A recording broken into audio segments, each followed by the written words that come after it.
Yuzing shunaqa oqarib ketadiki, o'zing ham hayron qolasan. Bu niqobdan keyin filtr kerak emas. Hozirgi issiq kunda eng kerakli niqob retseptini o'rgataman. Like bosib saqlanib qoling va do'stlaringizga jo'natib qo'ying. 2 qoshiq guruch uniga 3 qoshiq sut va 1 qoshiq asal solib yaxshilab aralashtirasiz. Niqobni toza yuz terisiga 10 daqiqaga surib qoldiring va iliq suv bilan yuvib tashlang. Albatta obuna bo'ling, har kuni retseptlar o'rgataman. Issiqdan so'ng yuzingizga birinchi yordam. Qartiradi, tinchlantiradi, qizarishni oladi va yoshartiradi. So'nggina uyda o'zingiz tayyorlab olasiz. Retsept o'rgataman, do'stlaringizga jo'natib qo'ying. Bodringni qirg'ichdan o'tkazib, 3 qoshiq suvni olib, ustiga 2 qoshiq aloe vera qo'shamiz va 1 choy qoshiq kokos moyini qo'shing. Haftasiga 2-3 marta suring va yuzingizga 10-15 daqiqa ushlab turib, keyin iliq suv bilan yuvib tashlang. Albatta obuna bo'ling, like bosib saqlanib qoling, do'stlaringizga jo'natib qo'ying. Har kuni retseptlar o'rgataman.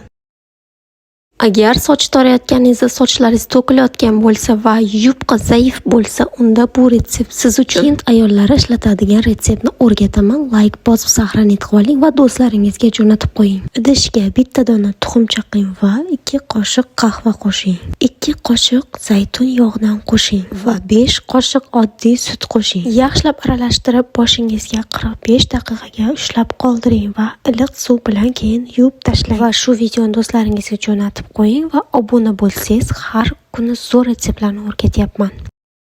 Yapon ayollari aynan mana shu spreyni ishlatishadi. Ajinlarsiz, ugreylarsiz silliq terining siri mana shu retseptda. Videoga like bosib saqlanib qoling va do'stlaringizga jo'natib qo'ying. Buni bo'valik zo'r retseptlarni o'rgataman. 1 stakan guruchni yaxshilab yuving, so'ng ustidan esa suv quying, qoplansin. Kamida 6 soat yoki tun bo'yi olib qo'ying. Damlangan guruchni blenderga soling va yaxshilab maydalang. Sil bo'lgan pastani elakdan o'tkazing va suyuqligini ajrating. Keyin esa 1 qoshiq kokos moyi qo'shing va ozgina asal qo'shib yaxshilab aralashtiring. Kuniga 2 marta ertalab va kechasi sepishingiz mumkin, yuvish shart emas. Obuna bo'ling, har kuni retseptlar o'rgataman.